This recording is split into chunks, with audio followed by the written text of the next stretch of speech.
Dans cet épisode, vous verrez comment l'opacité est orchestrée par les dirigeants de la Grande Mosquée de Clermont.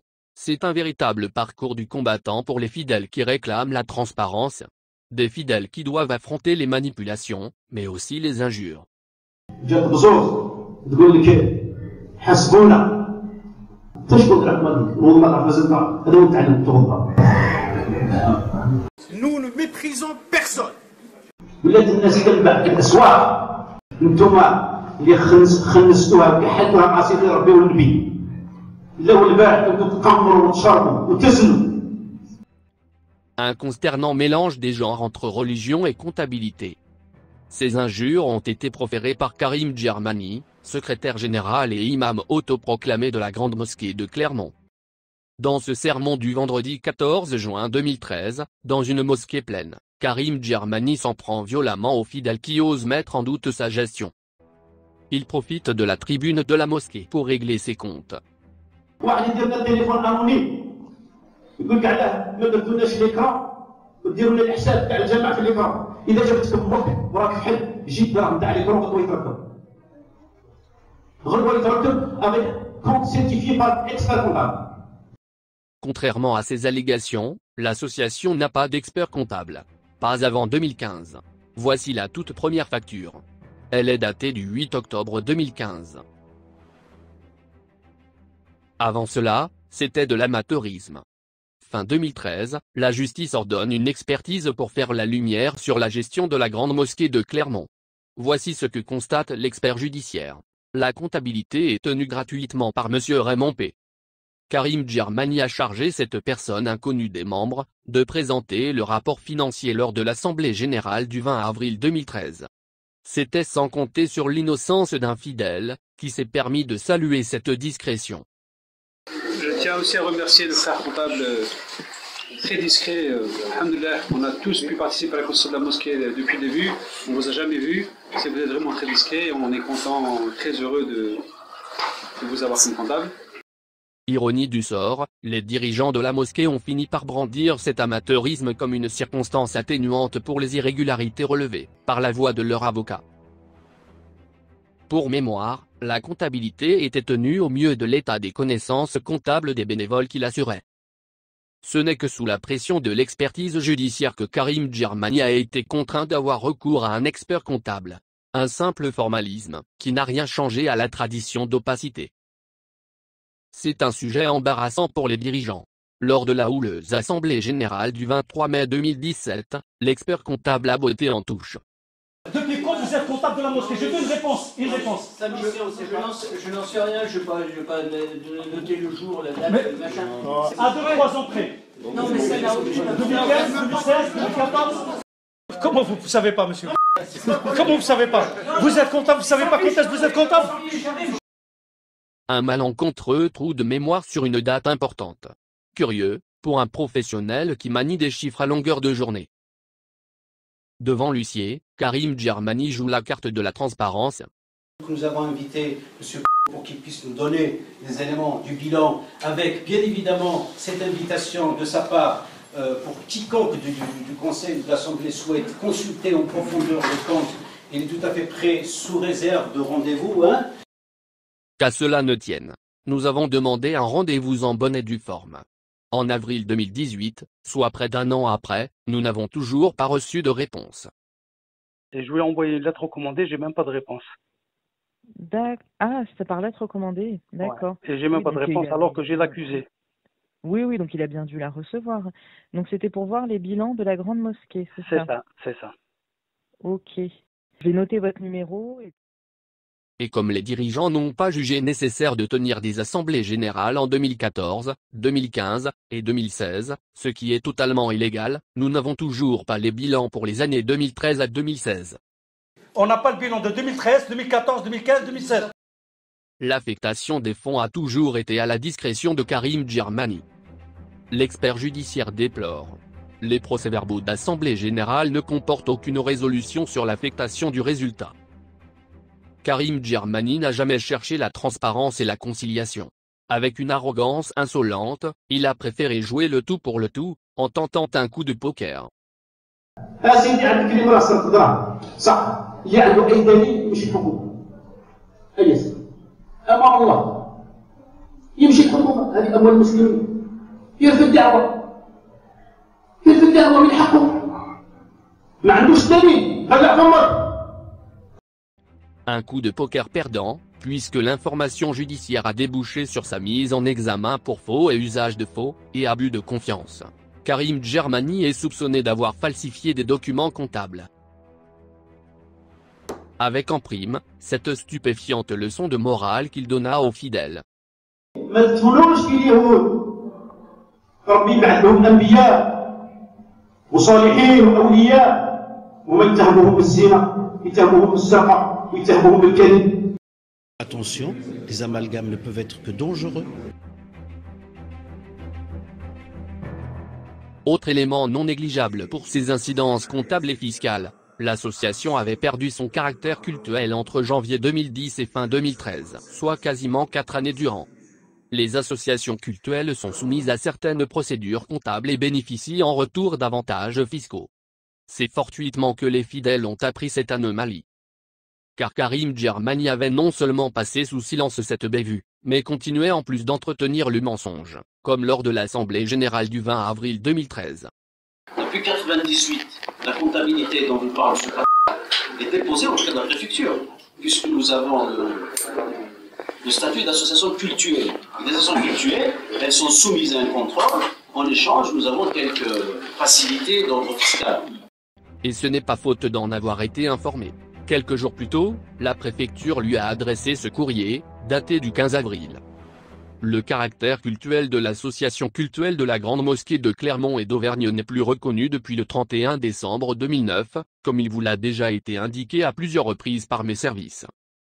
Ce n'est qu'en juillet 2013, sous la pression des fidèles qui ont découvert le poteau rose, que Karim Djermani a fini par déposer une nouvelle demande au préfet pour se mettre en règle. Et le trésorier dans tout ça? Voici Mohamed Benouda. Tous les fidèles le connaissent. Grand bienfaiteur de la mosquée, il a sillonné le monde pour récolter des dons, et il a prêté de grosses sommes d'argent. C'était aussi le trésorier de l'association jusqu'en 2012. Assemblée générale du 4 mai 2012. Karim Djermani fait mine de regretter l'absence de M. Benouda.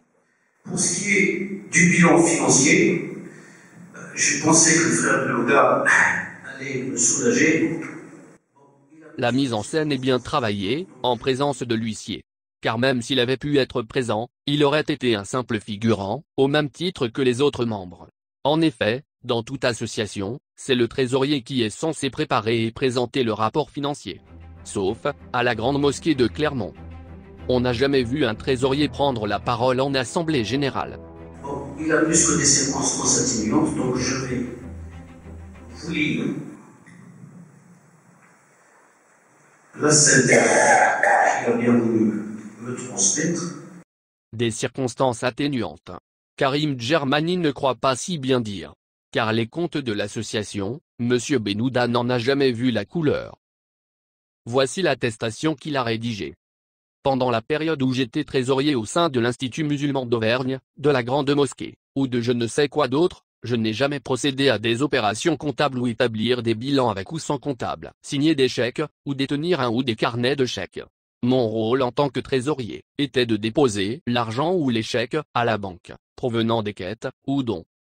En mon absence, d'autres personnes s'en chargeaient. En clair, un simple convoyeur de fonds. Les finances ne sont pas gérées par le trésorier, mais par le secrétaire général.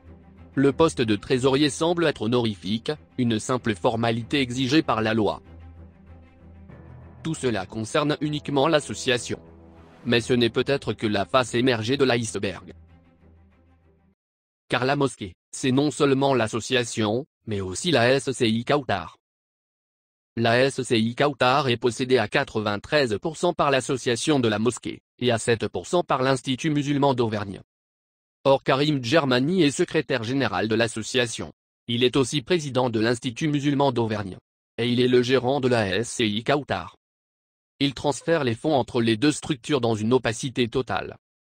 Ce n'est que fin 2013, sous la menace de l'expertise judiciaire, que Karim Djermani va effectuer les déclarations de l'impôt sur les sociétés pour les années 2010 à 2012, soit justement les 3 années concernées par l'expertise judiciaire. Mais le plus troublant, c'est que Karim Djermani a tout fait pour limiter l'expertise judiciaire à l'association, pour qu'elle ne mette pas le nez dans la SCI. Il faut avoir à l'esprit qu'aucun compte-rendu de gestion de la SCI n'est transmis aux administrateurs de la mosquée. La SCI Kautar, c'est la chasse gardée de Karim Djermani.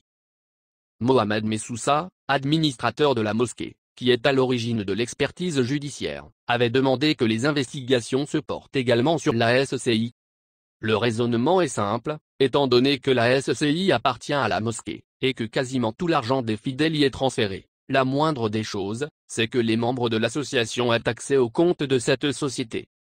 Mais curieusement, Karim Djermani ne l'entend pas de cette oreille. Voici ce qu'il a répondu par la voix de son avocat. Le demandeur est dépourvu de tout intérêt et qualité à agir, au sens de l'article 31 du Code de procédure civile, pour formuler la moindre demande concernant la SCI Kautar, dont il ne détient aucune part. En clair, pas question d'expertiser la SCI. Cet avocat, que Karim Djermani paye avec l'argent que les fidèles donnent à la mosquée, cet avocat vous dit que vous n'avez pas à savoir ce que deviennent vos dons, une fois qu'ils ont été transférés dans la SCI, car vous n'avez pas de part dans cette société. La mosquée est devenue, dans les faits, une propriété privée. Troublant pour des dirigeants qui se déclarent transparents. Karim Djermani aurait-il des choses à cacher? La mainmise sur tous les postes clés. Une comptabilité opaque. Une société civile immobilière impénétrable. Des mensonges grossiers diffusés auprès des fidèles. Compte certifié par expert comptable. Une arrogance stupéfiante. Tels sont les symptômes du système autocratique mis en place par Karim Djermani.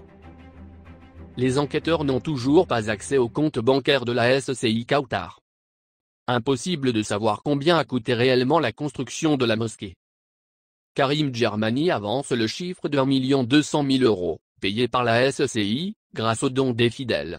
Mais en raison des délais de prescription, l'enquête ne peut pas remonter au-delà de 2010 pour éclaircir ce point. Il est pour l'instant impossible de savoir si des subventions ont été versées par des organismes ou des pays étrangers, hormis l'Algérie. Le Qatar a été sollicité pour le financement du bâtiment qui doit abriter les activités culturelles.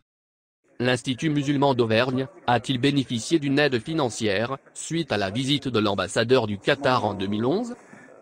Impossible de répondre.